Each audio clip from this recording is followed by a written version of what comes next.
Hi, everyone. Really glad to see all of you joining today. And I'm Dima Khan. I'm coming from Aiven. I'm leading search here. I'm really hoping for to have a really good discussion about search, about how search is transforming with AI, and maybe some of the interesting sort of pitfalls that you can encounter and how you could kind of like work your way through it. As Asako already mentioned, please interrupt me at any point. Well, if you want, you can speak. If not, please send your question in the chat, because I really believe that, I really believe in a good discussion, to be honest. So if there is anything that you will walk away with from this session, I think it should be something around what really kind of like interested you, and we had that discussion together. Awesome. As an introduction, I'll talk a bit really briefly about myself. Maybe if I skip all of this, I'm actually running a podcast called Vector Podcast, and I will be using its episodes today in one of the demos that I've built. More on this later. Feel free to watch these episodes. Most of them are about search, vector search, building companies in this space as well, doing marketing, but mostly it's kind of like technology centric. And I also blog on Medium. I happen to teach a course on large language models and generative AI and RAG at the University of Helsinki here in Finland. We've just started second season, and it's always oversubscribed because it feels that there is a ton of material on the web, but there is shortage of kind of like materials that really explain you what's going on, lacking both, kind of like theoretical underpinnings as well as actually mastering the thing practically. So if you're interested, I have a few lectures there recorded, and you can watch them. The code behind the course is also open source. You can also kind of take a look at that. And we start from the very beginning, like what is an LLM, and we progress to what is retrieval augmented generation, agents, and so on. So yeah, as I said, I'm a director of product at Aiven, leading the search domain here, focusing on open search product and its ecosystem.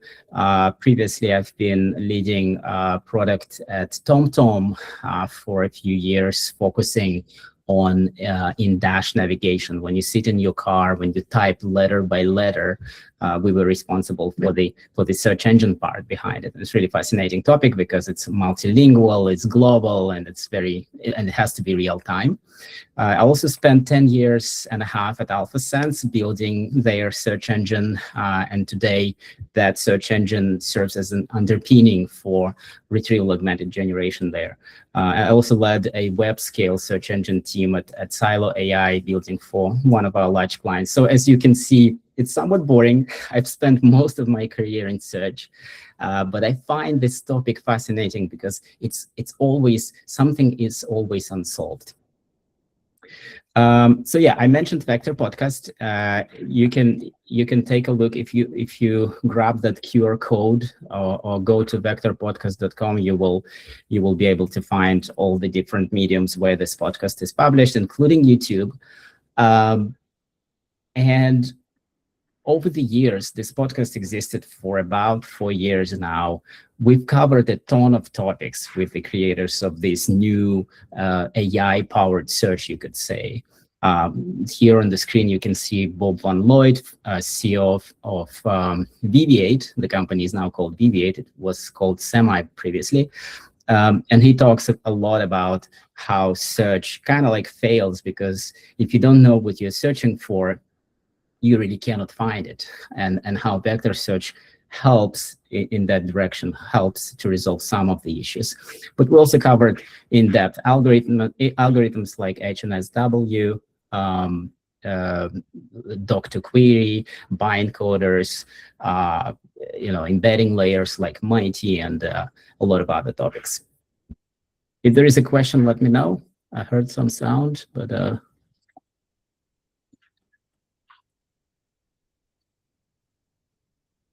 all right. But a bit about Aiven.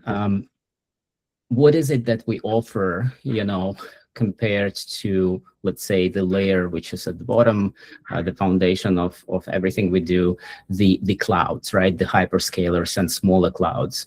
What we offer is an infrastructure layer, or where you can spin up anything from search domain, let's say like open search databases. You can pick Postgres, MySQL. If you need to stream data in real time, you can pick Kafka. So all of this is offered on our platform. All of this is open source, battle tested with a number of clients. We just crossed 100 million ARR as a company last summer. And so we continue to perfect these foundational systems and engines. When it comes to the next layer, which we call context, and we just ran a series of in-person events called Context is King, is that in order to leverage what modern AI offers, you actually need more than just the infrastructure, right? You need more than a bare database. You need some layer where you can manage metadata, maybe have semantic access to data so you can chat to your data, but also preserving the governance around it, right? So knowing whether or not you have access to this data. And maybe you need to have some sort of data APIs that can answer and speak in a certain language.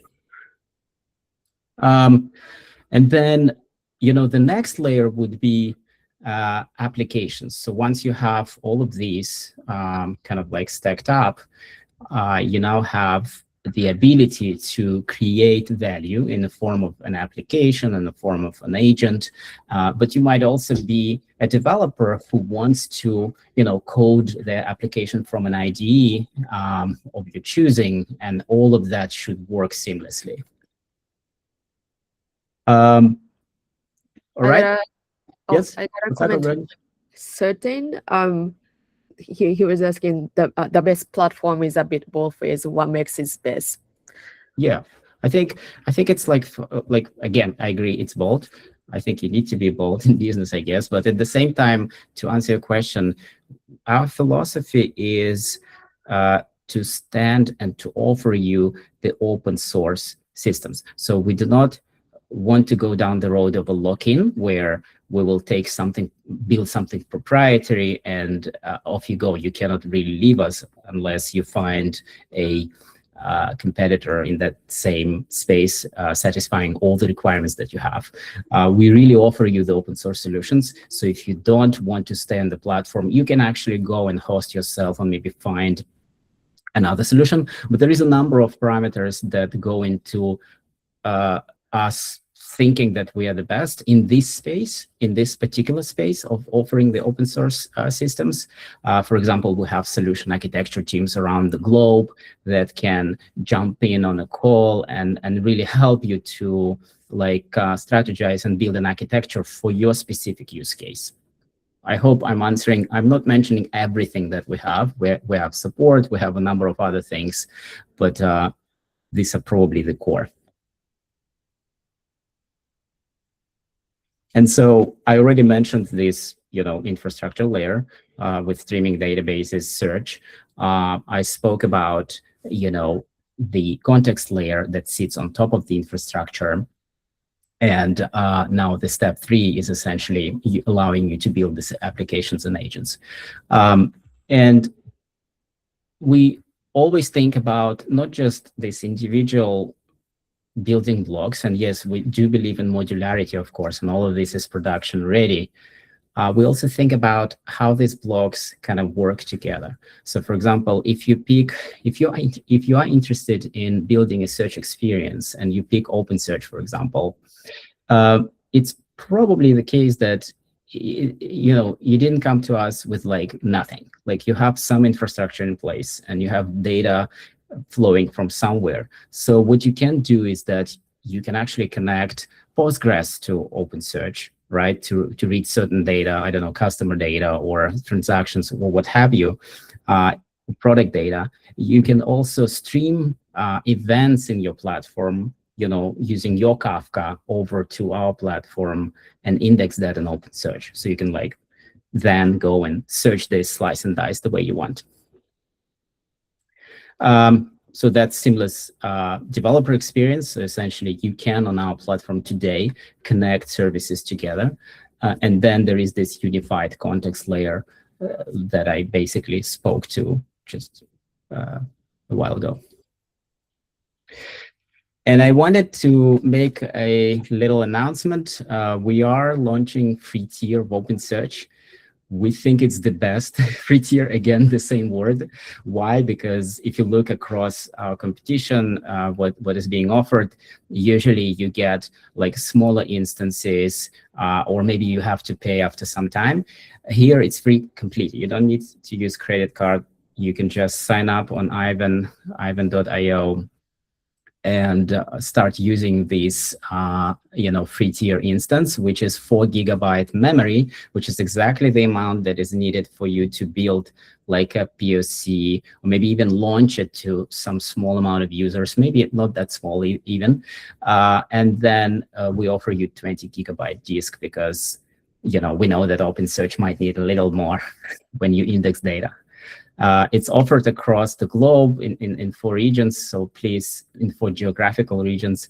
So please take a look. And also, if you want to build together today with me, you might choose this because I'm using OpenSearch and I'm actually using it on GCP. So you can go grab this link. I can also paste it in the chat. Just a second. And sign up with whatever method you like.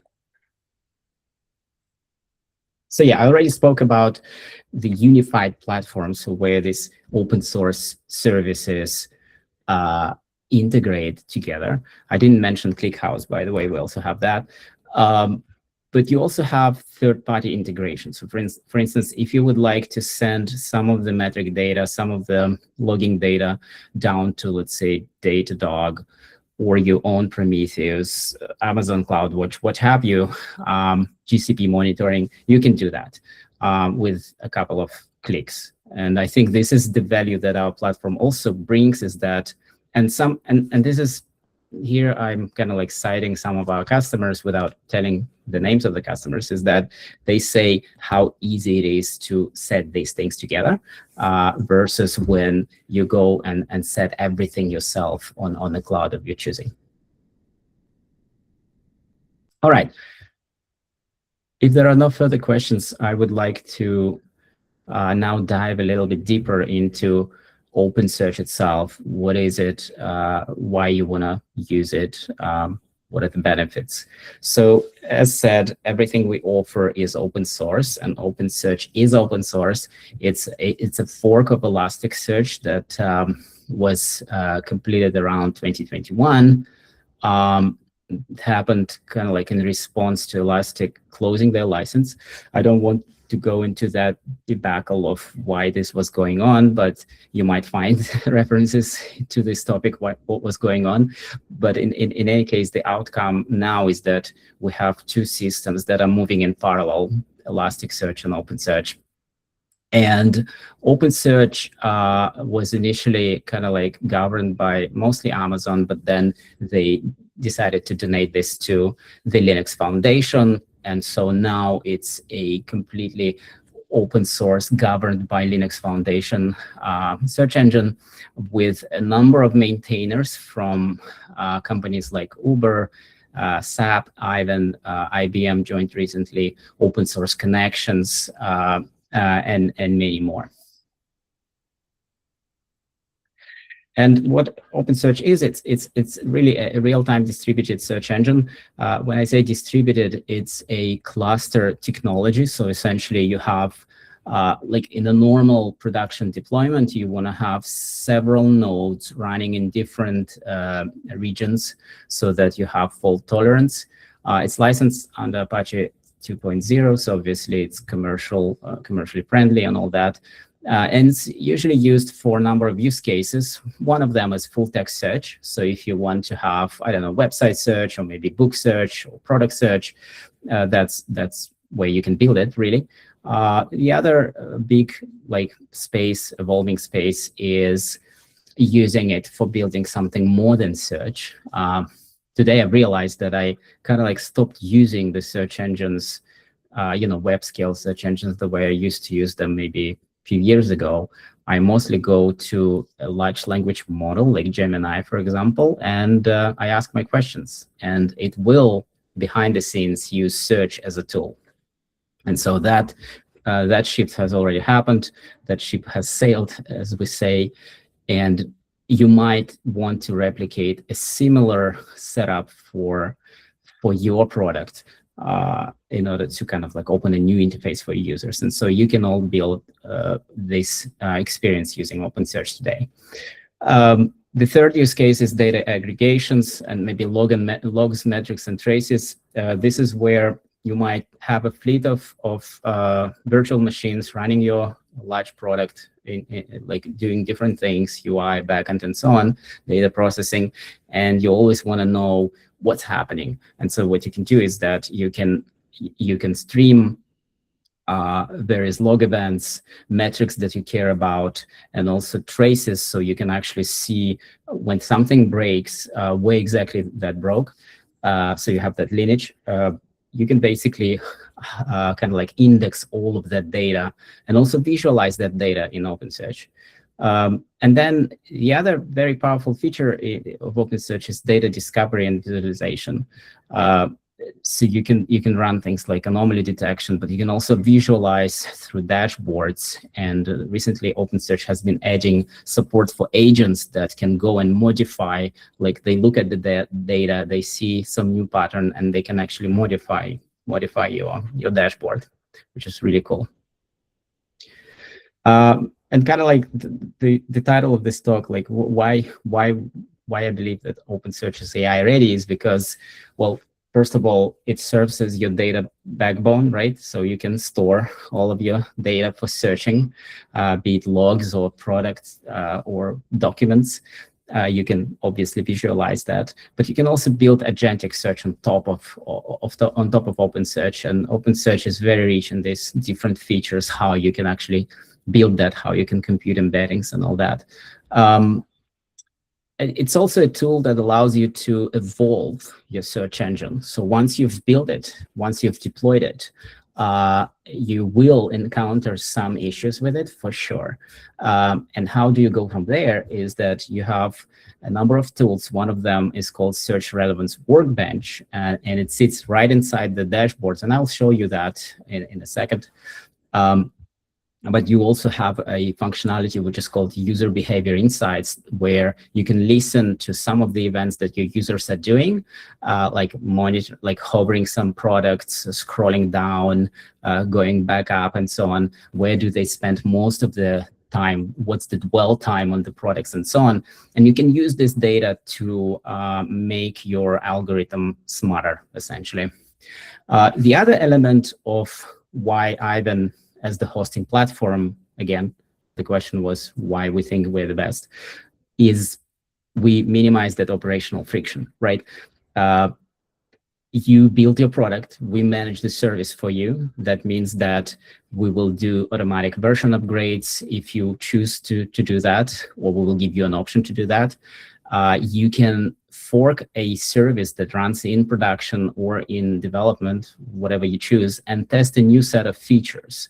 And that unlocks your innovation cycle, because I've been part of teams where we actually hosted our own search engines. I've been using Apache Solr for 10 years at AlphaSense. And while it gives you that granular access to everything that's going on, but also pains that you will encounter, frankly.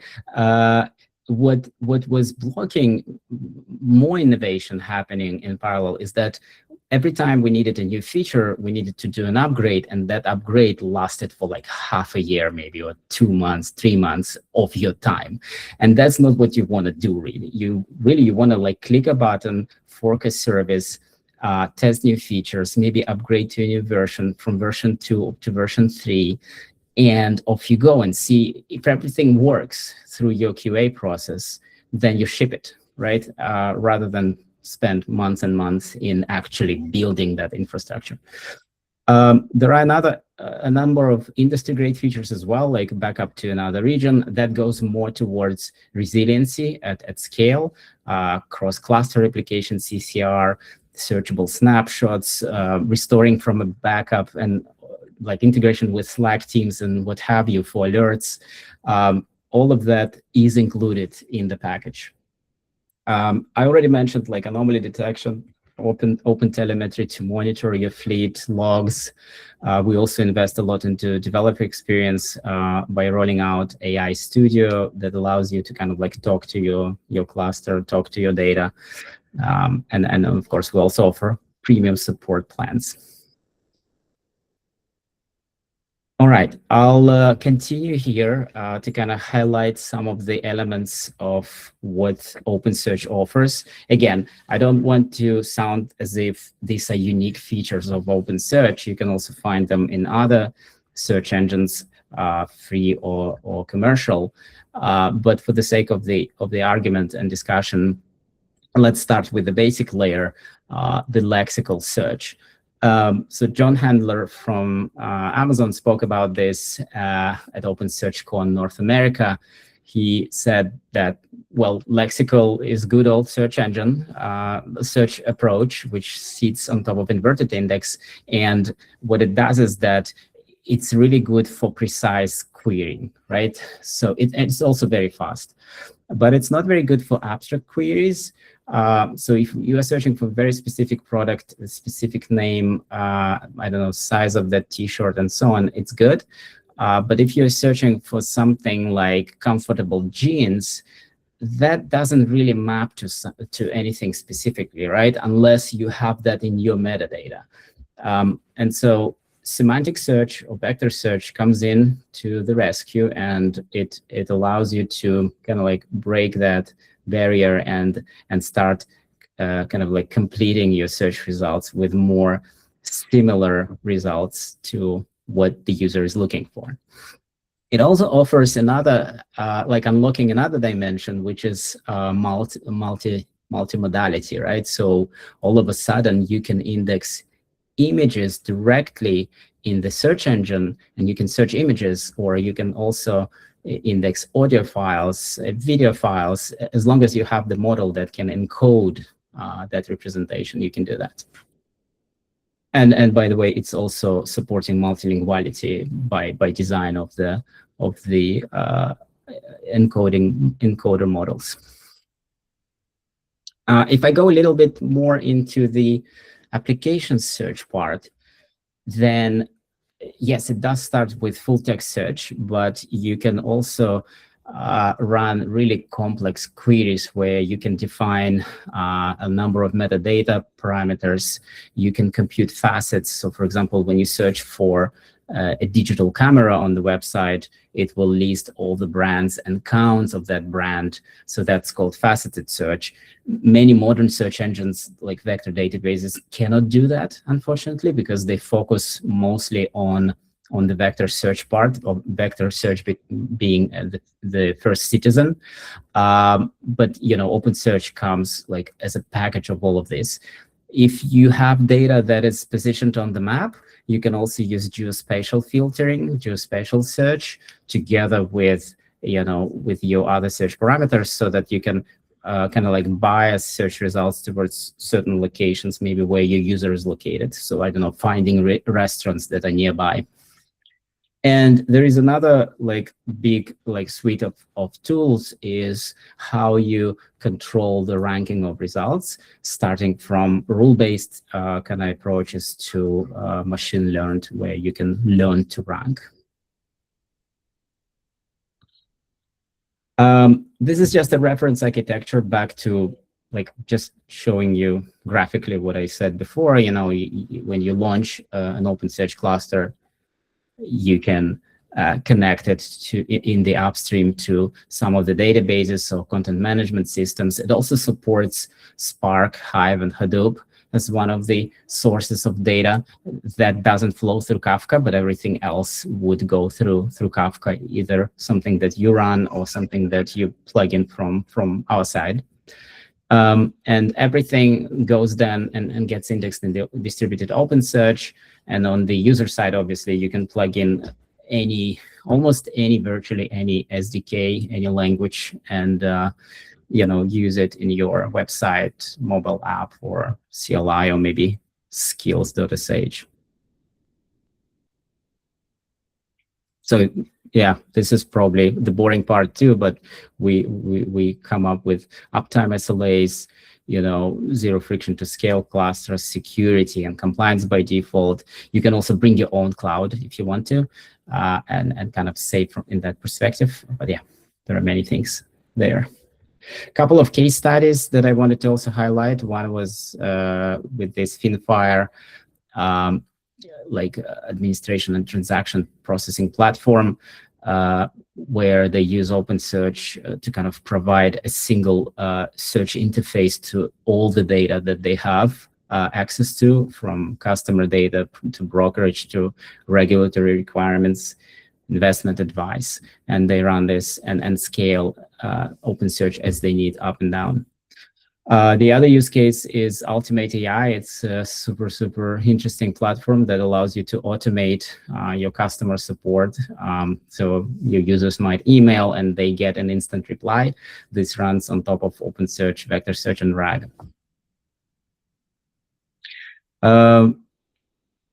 You might ask yourself when to choose OpenSearch, or maybe search engine for that matter, right? If you deal with transactions and you need guarantees around consistency there, don't choose OpenSearch, even though it will index data, it will be available, it will be consistent, but it's not designed to be your transactional database. It's designed to be a search engine. So if you need control over how you do your fast full text search, this is your tool. If you need to do data aggregations, again. Also, if you need to offload the computational load from your main database, so if your main database, I don't know, is Postgres, for example, a SQL or something else, you really don't want to push search workload into the same database. And usually these databases are not designed to scale with your growing demand on the search front. They are designed for something completely different. And so don't do that, create another search engine index and serve your search traffic that way. Yeah, if you also require things like auto suggestions, fuzzy search, when you can modify the query slightly to arrive at the same result with some typos that users make, then OpenSearch is capable of doing that. Or if you want to build like an AI-powered search. All right, cool. I might dive into, maybe before I go into kind of like RAG theory, are there any questions? I don't see any questions in the chat bar. Cool. I wanted to show you quickly what kind of like OpenSearch may look like. This is, I hope you guys see this. This is it's called OpenSearch Dashboards. This is a UI built purposely for like accessing the functionality of OpenSearch, and you can run queries directly in this UI. You can also set up some experiments. You can visualize data, everything in one place. Some of our customers use dashboards exclusively as the entry level into their product, into their data, into their operations. But you don't have to. You can also use it for kind of like experimentation. So here, what I'm doing is that I already have some data running in my OpenSearch cluster on Aiven, and here I'm doing a quick search. What this does is that it's doing an interesting query, find clips about Quadrant. Quadrant is a vector database, also open source, by the way. And I'm asking several fields to be considered during this search. One of them is content, another one is title, I also have description and speaker. And I'm also boosting these fields. This goes back to what I said about rule-based ranking.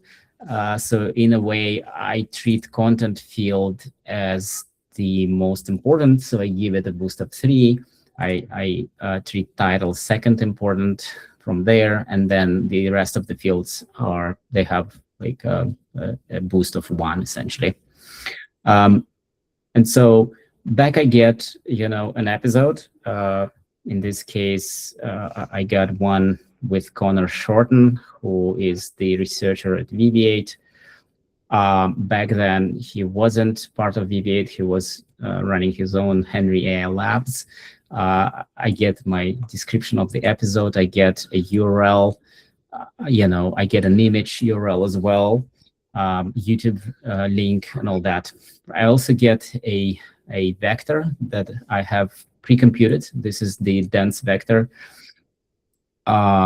which is computed on the chunk. So here I'm getting not the full episode, I'm getting only a chunk of that episode. And that vector is computed on that chunk. As you've noticed, I didn't run a semantic query here. I've only run a keyword search. And you might argue that this result is not really good because it doesn't actually mention quadrant. This language, of course, or this natural language query comes probably somewhere from my application. So if I had an opportunity to modify this query and only search for the word quadrant, which is the most important, then I will find the episode that talks about quadrant from the eyes of the user, right? So here, by doing just slight modification of the query on the fly, I'm able to get a better result. But again, this goes back to kind of like tweaking the search. I could also do this visually. Let me open the. I'm sorry, was there a question, Rohit? Yeah, I got 2 questions. One is from Rohit. Is there any advantage of using quadrant, or is it purely by choice? Yeah, that's also a great question. I did attempt to kind of like give you users the kind of the rule set of when to choose what, and I think that quadrant is in the bucket of a high performing vector search engine. It's written in Rust. It hyper focuses on vector search. I think they do have support for sparse search, but sparse search meaning like keyword search. But when it comes to kind of like battle tested search engine, then Apache Lucene, which is at the core of OpenSearch and Apache Solr and Elasticsearch, that library has been battle tested for 26 years by now. Around the globe in a variety of applications. So every time you hit search in some app, likelihood that it's using some kind of like Lucene-based technology is very high.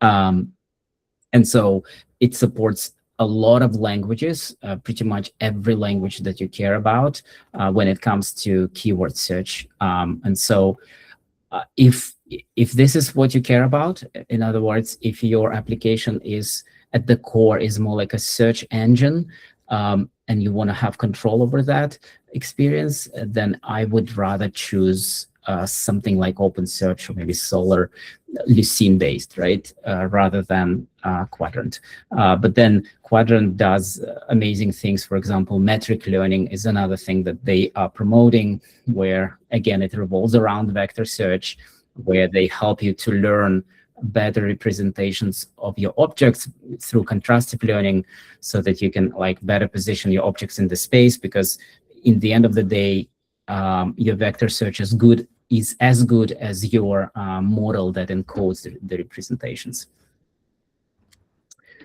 Okay. Question from Uri: what is the vector length? What is the vector length? Vector length. Sorry, I did get that question. What can you see it? Oh, I can drop the question here too in the chat. Oh, you mean what is the vector length in my demo there, right? I think it's like around 300 something. I can double check as well. Actually, wait. Let's do the following. I will go to the index management like system in the index management tool, and I can go to my index and go to the definition of my index. So here I see all of my fields. Let's see, do I see? No, I don't. Wait, yeah, I do. This is the way you do it. So you can load the definition of the index. So in other words, what each field is named and what it's typed for. And here you can see that the content vector has 768 dimensions.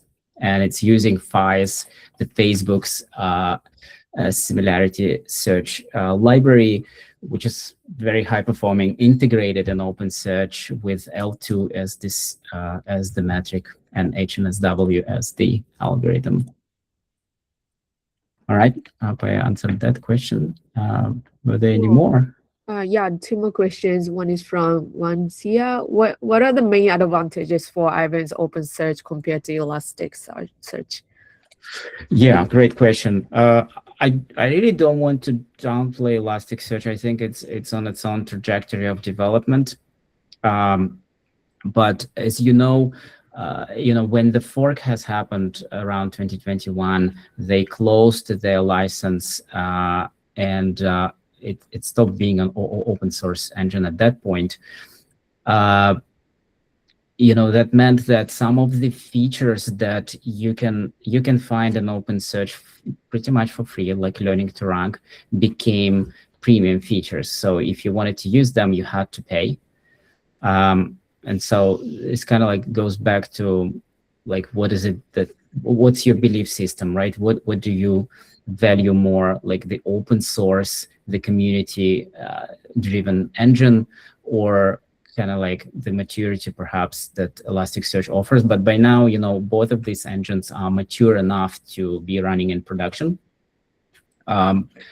Yes, Elasticsearch claims to be 40% faster. I haven't seen this in practice. I have seen sometimes the opposite. So every time you hear something like that from anyone, including us, I guess, take it with a grain of salt and just use the system and see how it performs for you. Okay, and then question from Gabriel. You mentioned ClickHouse. Is a ClickStack now comparable with OpenSearch? It could be cheaper, but do not provide the boost feature in the search feature. Yeah, so yeah, ClickHouse is the engine that we also offer on the platform. I'm less familiar with it. It's run by another team, but I know that ClickHouse recently made a revamp of the search feature. So essentially the inverted index feature, right? Supporting your lexical search. It became faster. Again, the use case for ClickHouse is different. It's a different data structure. It's a columnar database, and it's designed that way to support analytics workloads. So I would say if your Postgres database runs out of capacity to serve your search traffic, you would switch to OpenSearch. But if your OpenSearch runs out of the analytics power, you will probably want to switch to ClickHouse. So that's how I see it in that dimension. I hope that makes sense. I'm not familiar with ClickStack that you mentioned. I'm sorry, Gabriel. Okay, I think you can move on. All right. Let's maybe jump into retrieval augmented generation. I'm sure some of you know it, but maybe it makes sense to kind of like repeat it a little bit. And I took a clip from my lecture actually that I taught at the University of Helsinki here. Effectively, this is a screenshot of the original paper that was published on RAG, and RAG was discovered by mistake, or like without knowing that people were building this. What they were trying to do at Facebook back then is to kind of like keep up with the data update rate, right? So every time something new is like written in your documents or what have you, your models simply do not know that, right? Because your LLMs have been trained on a certain amount of data fixed in time. And we all probably remember this, that you go to, like at the start of launch of ChatGPT or similar systems, you type something from recent events and it simply doesn't know, or maybe it actually hallucinates the answer, which is really hilarious. Sometimes it's dangerous.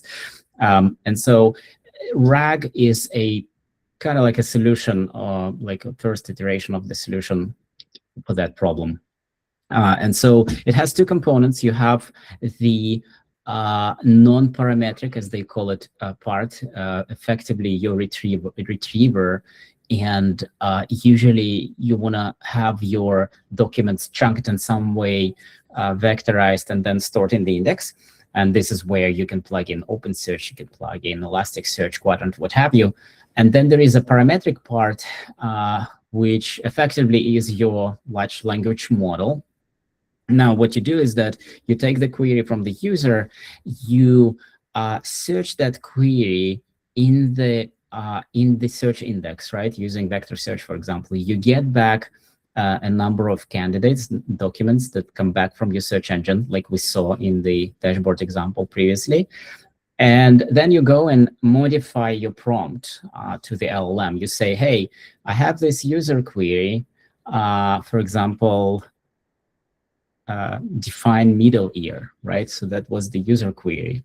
Then you include a set of documents that serve as an evidence for this in your data. And then you ask the LLM to answer the question. So this is how you augment your prompt, and you come up with supposedly a better answer than without the data. And that works really well for enterprise settings, because you usually don't have that data available to an LLM, right? If you're using like Gemini or some other like Llama model, they wouldn't know anything about your data. So this is how you kind of help the LLM to know about it. If you want to read the paper, go grab the paper and read it. It's from 2021 as well, but I think it's kind of very interesting read. So in a nutshell, you have the user asking the question, you retrieve from your search engine of choosing. It could be a vector database, pure vector database. It could be a search engine. You augment your original prompt with the examples, and then you ask the model pretty much focus on these examples and not derive anything from its own knowledge. And then you generate the response and return it back to the user. So this is kind of like in a nutshell, but there are a number of variants of RAG that have been developed over time in response to some of the challenges that kind of like came up. So I just described the naive RAG.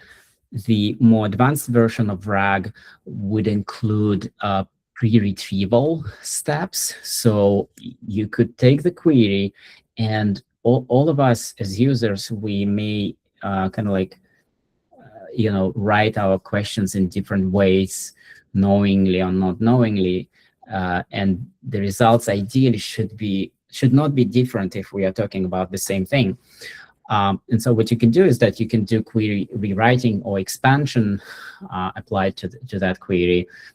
So you enrich it with some of the additional words and meanings. Because LLMs, of course, kind of like to have more context. We all know that the more context we give them, the better they perform. You can also add some metadata. You can do actually hybrid retrieval. So instead of doing pure vector search, how it was done in the original paper of RAG, you can actually combine vectors with keywords. And actually, it was proven. I don't have those graphs here, but it was proven in the literature that when you combine these two approaches, they work better than on their own. And again, your mileage might vary, so always test, but it was noticed on a number of problems, number of data sets unrelated, that combining them works better. Then you can also do some post-retrieval. So when you have gotten those documents back, you can actually re-rank them according to some model or some way of knowing what you actually got back. And you can also compress the output to something that looks less noisier and push that over to, you know, to the LLM. Yes, and then the next step of the evolution of RAG is making these individual blocks, like, I don't know, pre-retrieval, post-retrieval, modular, right? So you actually come up with like standard patterns that you usually encounter during building your RAG system. So I don't know, you need a memory, you need rewrite rules, you need re-rank rules, prediction, fusion. And so you then kind of like put them in the buckets. And with these modules, you can then kind of evolve them independently. You can maybe even measure the quality of them independently. So it less becomes like a one blob of a code, but rather like something more modular. And then the next evolution of that would be agentic, kind of like agentic RAG, or agents that can actually make decisions. And this graph is also very interesting, is that how RAG compares to fine tuning. You know, you may think of this as, yeah, sometimes you may adapt the model, but instead of adapting the model, you can actually go more towards sourcing external knowledge. You know, sometimes basically if you bias more towards external knowledge, you should prefer RAG. If you want a more stable model in production, and you don't need to give it access to external knowledge, always work, then do fine tuning. But there are also methods which combine both of these. So you kind of like tune your RAG pipeline as well as the model to work better towards your shared goal. There is not a question from Rohit, wasn't aware RAG is very recent concept. Yes, I think a lot of what we see is so recent, but at the same time, like even large language models, the transformer models, they are based on research that was done years and years ago. For example, if you are interested, you can look up n-gram models and n-gram statistics. I still remember myself writing a PhD thesis like 10 years ago, more than 10 years ago, when Google Translate used statistical methods for translations, like pure statistical methods, not transformer models. There's one question from Atul.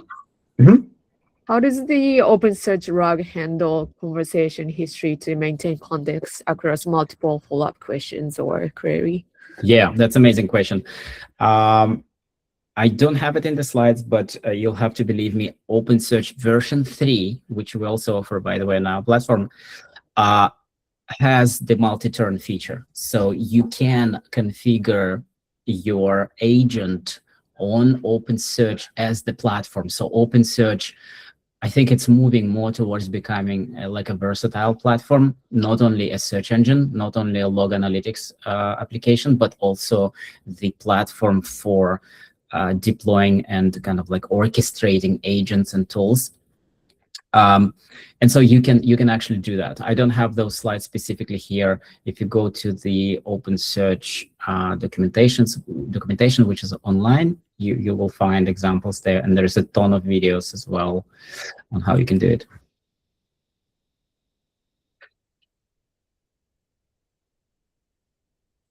Should I take the next one? Masako, you want to read this? Sure. In a multi-agent workflow where agent A researcher and agent B writer share the same Aiven backed context, how does your agentic memory implementation handle state consistency without creating a massive context window below it? Are you using a shared Kafka topic for transient state or unified Postgres SQL checkpointer for procedural memory? We've been thinking about using Kafka for kind of like streaming the for agent to agent exchange, right? Because you know, in a more like distributed setting, you might consider this approach. We have not seen real examples with that yet. It's pure hypothesis. So for now, really, and I think I have it in my slides, you can choose different engines for different use. For example, if you have short-term memory, you can use Valky. Valky is an open source implementation of Redis, which we offer. If you have a longer term memory and you want to have it like in more persistency, you can choose Postgres. But at the same time, OpenSearch does offer these capabilities as well. I mean, you can store the memory of your agent, whether it's transient or more permanent, in OpenSearch, and then come back and use that. Again, my slides do not go to that level of detail, unfortunately. I'm glad to hear these questions. I can make another version of this to kind of dive deeper into agentic memory. Question from Darren: can also use Kafka to audit agentic conversation history? Yeah, exactly. I actually have one product. If you are patient enough and stay online, I'll show you one product that we've been nurturing at Aiven, which is not yet public, but you can actually take a look at it in its early state, and it might actually do what you're saying, Darren. So I'll skip some slides here unless there are more questions. Yeah, I think you can move it.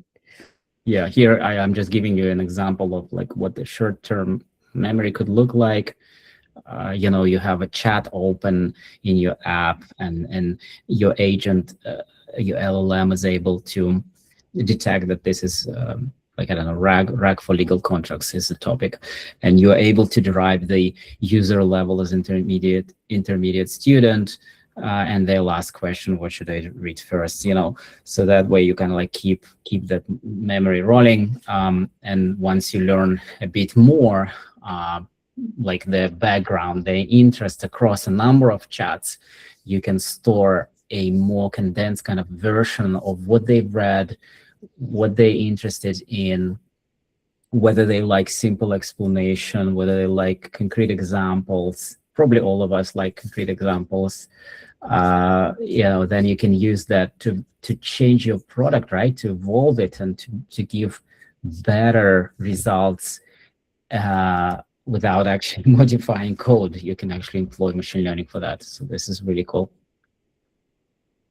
Yeah, the other aspect of what agents bring is that they bring the planning part, right? So as you look at the query inside your RAG application, you can actually first, your goal is to understand what's the intent, what is being asked, right? And depending on what is being asked, what you manage to understand, you route your query to a specific index. So for example, if you know that potentially you have answer to this question in your local, let's say, research paper index as an example, you will go and search that. But if it happens to be that you have nothing there, you can actually fall back to a web search, right? So, and we can actually observe that in how ChatGPT, Gemini works today. Sometimes when you type a question, it actually just gives you a blob of text immediately, almost immediately. But in some other times, it actually thinks and realizes that, no, I actually don't know I don't have high enough confidence to answer a question. And so what I'll do, I'll invoke a search engine through some API, and then, you know, find more evidence and grounding before answering the question.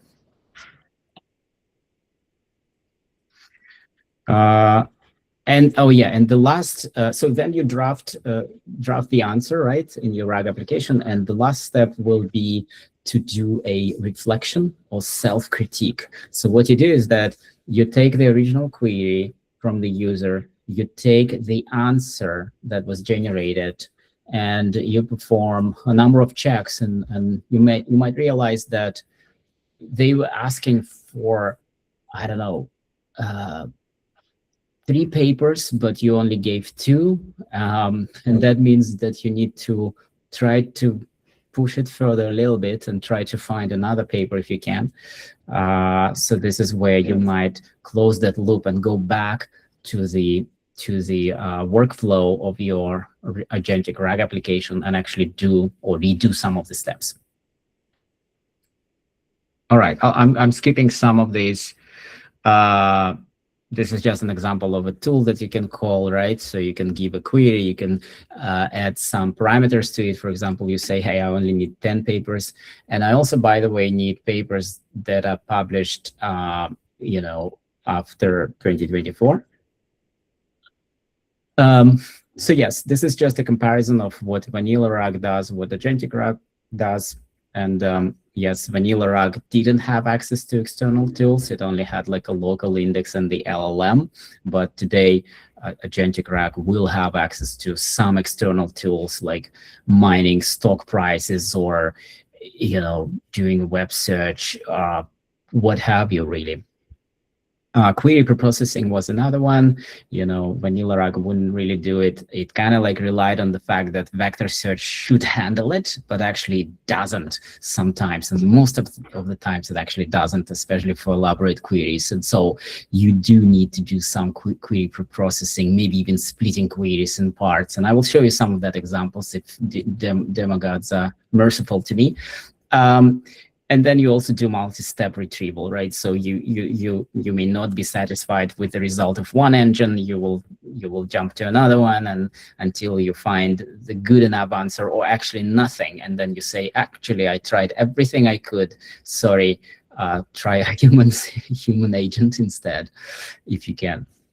And then the validation of retrieved information is so crucial because we've seen those memes on the web where you say, how do I make sure that the cheese doesn't fall off the pizza? And the answer was use the glue. And that wasn't the answer that you were looking for, I guess. All right. Are there any more questions or comments? I hope I'm not going too fast, not too slow. One question from Multasa. How do you determine that you did not get a good enough answer? Yeah, that's really the reflection part, right? But like LLM, as I like to think, and I found this somewhere, LLMs became like operating system, right? So it can, it doesn't do the work in a way by itself, but it can reason about what it sees. Of course, it can hallucinate, it makes mistakes, but you can use LLM as a judge, right? And there is a technique like that applied in the context of search, and not only search, maybe also RAG. So you can pick an LLM and instruct it to act as a judge, right? So you can actually give it a prompt and say, you're like a helpful judge, and you should judge the results like that. And here are the examples that I'm giving you.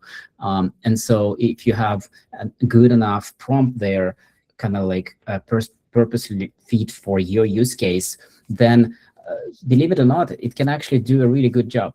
And if you have more than one LLM in the mix, if you can allow that, because different LLMs have different training data, they have been post-trained differently, they have different human feedback loop in the place. So you can actually find an agreement and see where do they agree, if they do.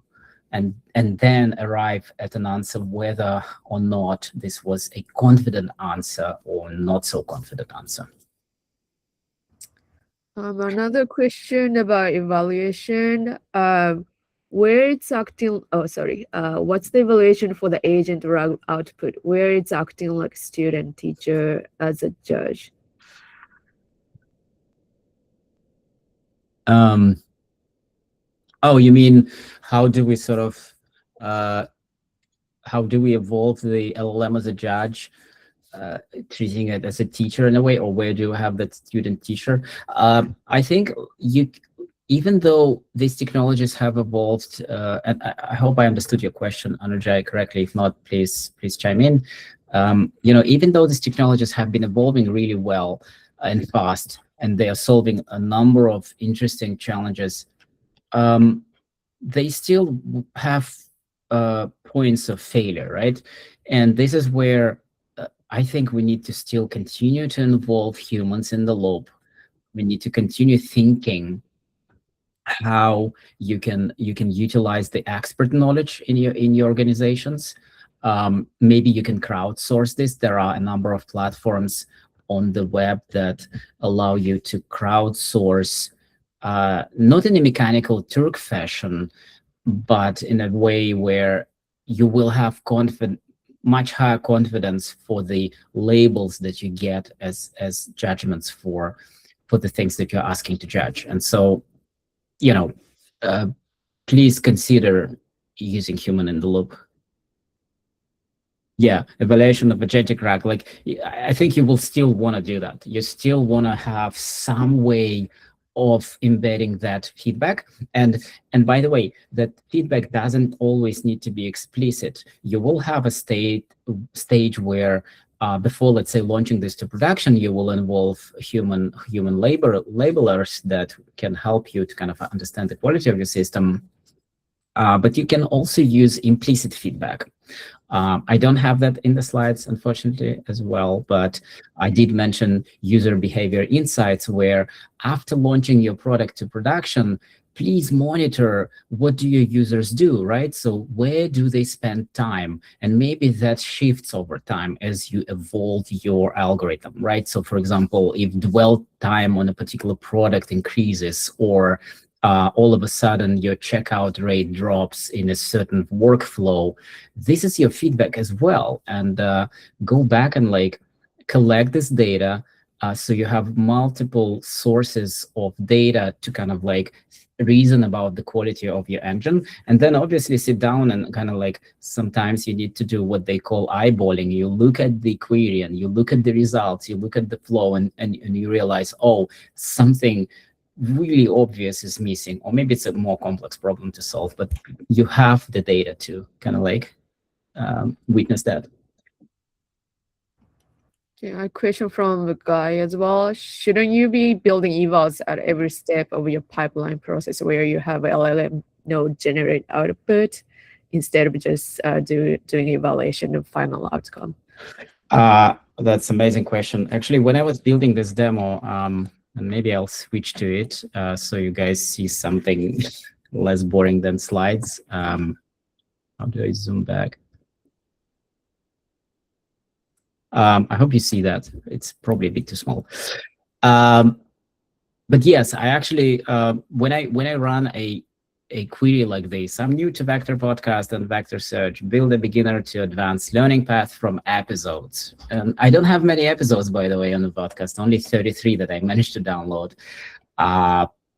Look, I have several steps here, right? 9 steps where I detect intent, and here agent mode is set to auto, so it runs a intent detection step, and it detects it as learning path.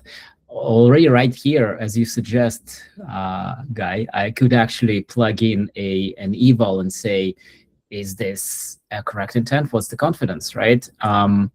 Then I do query filtering. Here it doesn't bring them, I have them in the end, but it does retrieval plan. It plans how to actually search for this data. And then it actually does the search. So at every step here, I could potentially, really plug in the evals. But I think for me, the most important thing is not necessarily the fact that I do have evals, but do I actually trust what I have as the gate for quality? How much can I trust that? And it doesn't really matter if it's only LLM generated or human generated, both sides can actually make mistakes, right? But what is my system? What is my kind of like machinery for making sure that I do trust this data as much as possible? And I think it only comes through kind of rolling this system out and evolving it over time. And as you said, be rigorous in testing at every possible corner of the system. Absolutely. I remember from TomTom times, we've built a system where you can sit down in your car and you can ask a question and say, hey, bring me to the nearest EV charging point. And at some point, the system hallucinated and it said, yeah, go there. We went there and there was nothing. It just imagined that there will be an EV charging station of that brand, and it wasn't there. You can imagine the frustration of the electric vehicle driver not being able to charge their car. All right. There's a question from Anujay. Trusting is an assessment with, I don't know how to read it, but HILT. But for a scalable system, how does this make sense? I'm not sure I fully understand the question. Can you please rephrase it? I'm not sure what you mean by HILT. Oh, human in the loop. Trusting. Oh, nice. We are already inventing new abbreviations as we go. Love the discussion. Thank you, guys. Yes, so Anuja, you're saying trusting.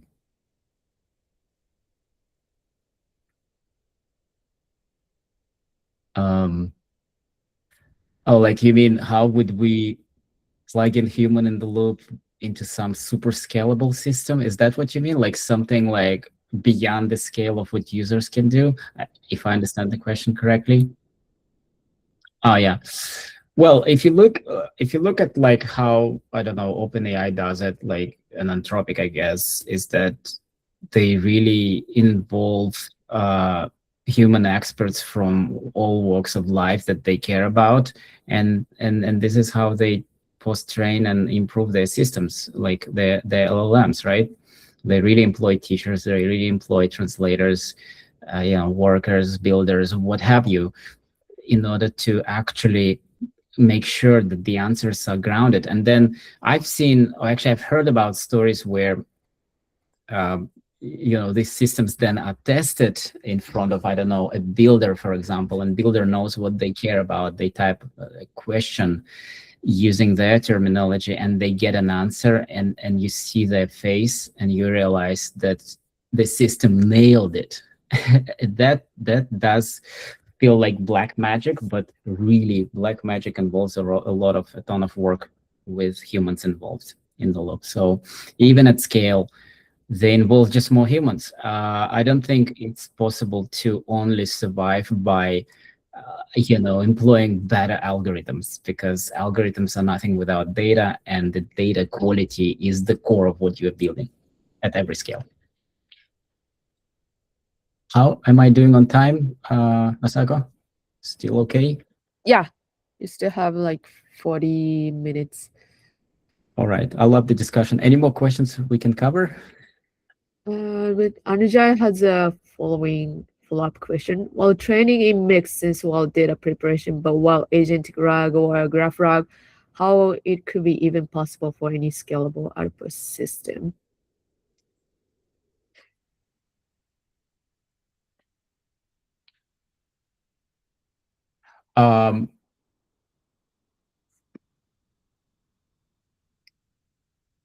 Yeah.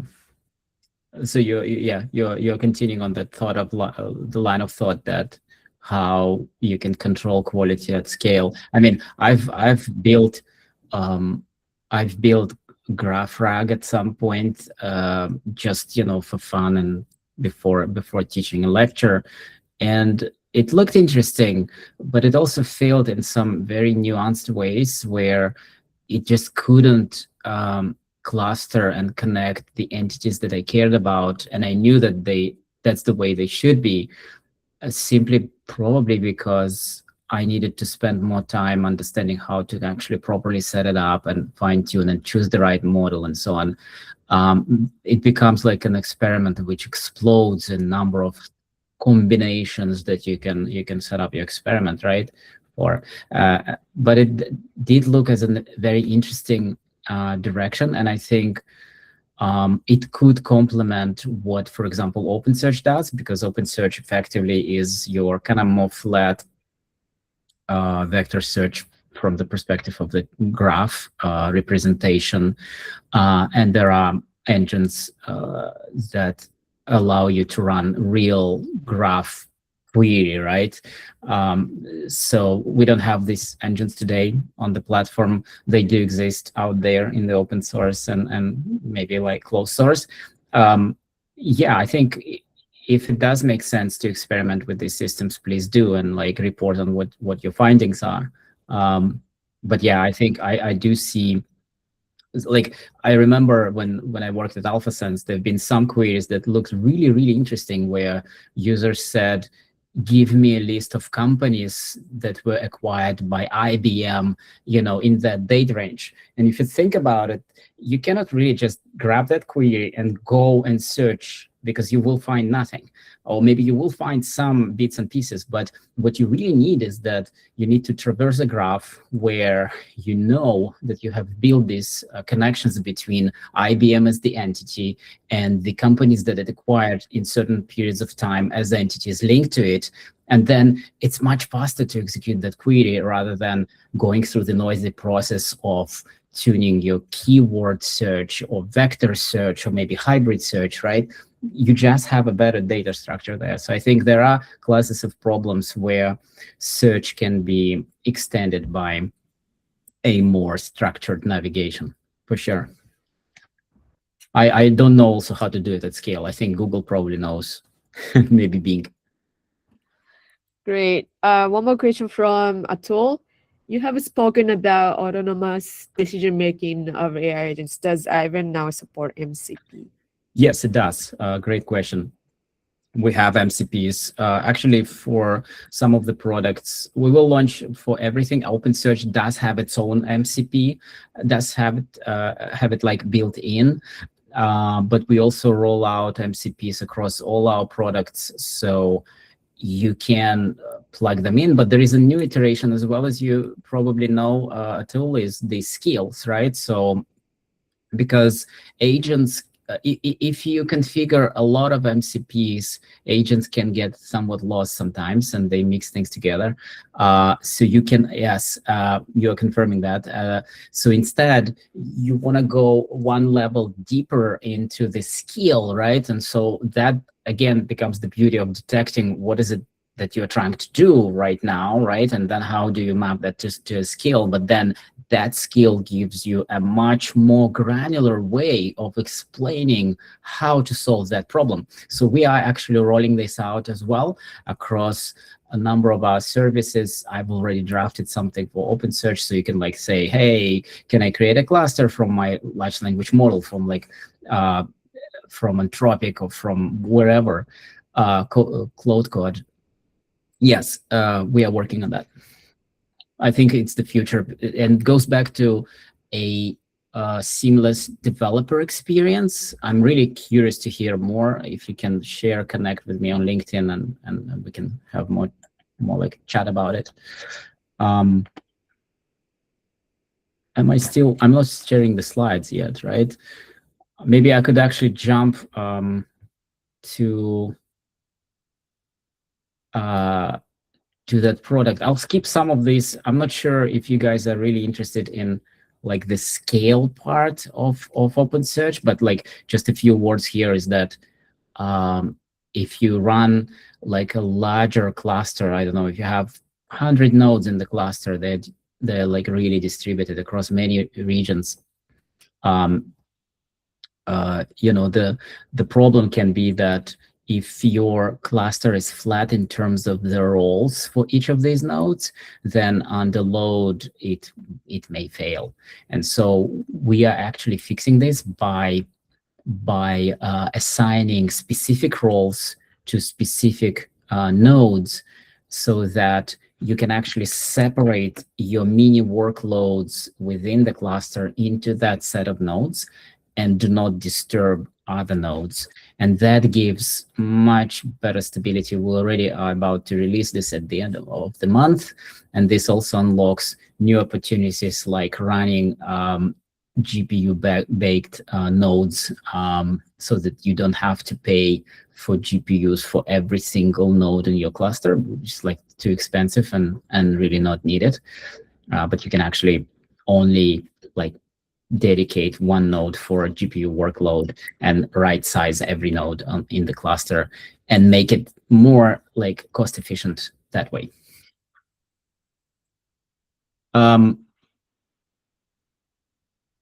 Yes. So back to the question about MCP, and maybe I wanted to mention this product that is built by Stan in our team. He is focusing on the context layer. If you remember that layered diagram that I showed in the very beginning. So effectively, he's focusing on another open source tool called Data Hub that allows you to discover the data that you have, and your data can be, part of it could be with Aiven Infra, it could be outside, right? And what you usually have as a question, as a company, you might be wondering, like, where do I have my customer data? Where do I have my transactions, and so on and so forth, right? Because different like functions in the company have different level of understanding and access to the system. So you can actually build this unified layer, which reads the metadata from all of your engines, from all of your databases, whichever you decide to give to this system, obviously. Then you understand this data better, and then you can actually browse your data, build lineage, discover dependencies, and you can also govern the control of who sees what in your context layer. And obviously, you can use that context layer then to build more intelligent systems, agents that need that context. Context is king, and first you build it and then you use it. And there is another open source system, Trino, that is basically a query planner that allows you to like query the data. And today it sits on a number of Aiven services like Postgres, OpenSearch, ClickHouse, Kafka, but it also has over 80 connectors to other data sources that you might have, where you have your BI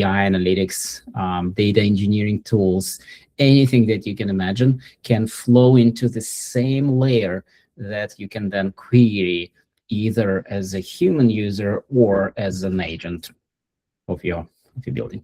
And it also comes with an MCP, so you can plug it in. All right. Are there more questions? I see some people dropping. Thank you so much for joining. No more questions so far. All right, awesome. Again, I didn't spend as much time as I thought I would on the demo itself, but I think we had really great discussion there with a number of questions. Really appreciate it. I've learned. There are live events that are coming up as well. We are planning 3 in Europe, Berlin, Paris, and London, and 2 in the US. Dates are coming soon. There will be few people from our team, not only me included, but also our solution architecture team that is closer to you guys, to users. We're always happy to hear your stories. Thank you.